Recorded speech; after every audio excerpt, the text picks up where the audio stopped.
Tu sais ce qui est juste pour toi et pourtant, tu fais parfois l'inverse. Tu restes. Quand tu sais qu'il est temps de partir, tu dis oui.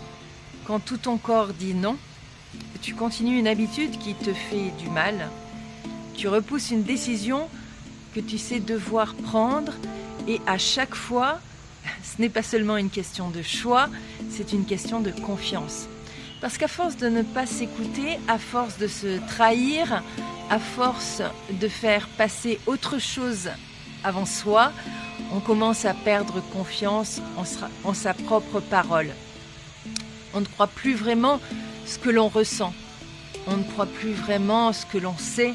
On ne croit plus vraiment ce que notre corps essaie de nous dire. Et petit à petit, on perd quelque chose de précieux. Pas seulement le contrôle, on perd le lien avec soi-même. Et quand ce lien se fragilise, on cherche souvent à l'extérieur une distraction, une occupation, une validation. Quelque chose qui nous évite de rester avec ce qui est là. Mais pour moi, quand j'arrive à cet endroit-là, j'ai appris que je ne pouvais pas résoudre cela en faisant plus. J'ai besoin de faire moins, j'ai besoin de m'arrêter. Et j'ai besoin de revenir au silence pendant plusieurs jours. Pas pour fuir le monde, mais pour arrêter de courir après lui.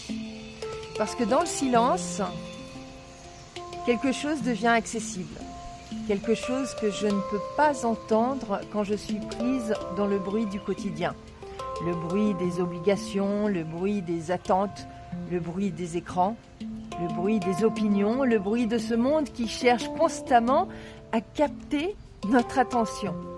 Et lorsque tout cela s'arrête, quelque chose commence à émerger, une sensation, une évidence, une vérité plus profonde, comme si sous toutes les couches de bruit et de confusion, il y avait encore quelque chose de vivant, quelque chose qui sait.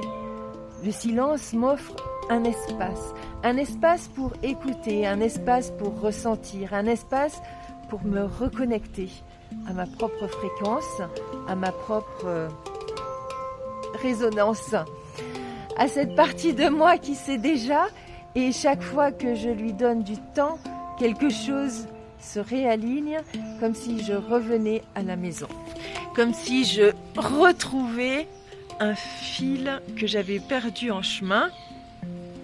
Et je crois qu'au fond, la guérison n'est pas toujours une question de faire davantage. Parfois, c'est simplement avoir le courage de s'arrêter assez longtemps pour entendre à nouveau ce qui résonne déjà à l'intérieur de nous. Et si toi aussi tu ressens l'appel de ralentir, de te reconnecter à toi-même et à ta propre vérité, rejoins le prochain atelier en ligne, tu trouveras le lien dans la bio.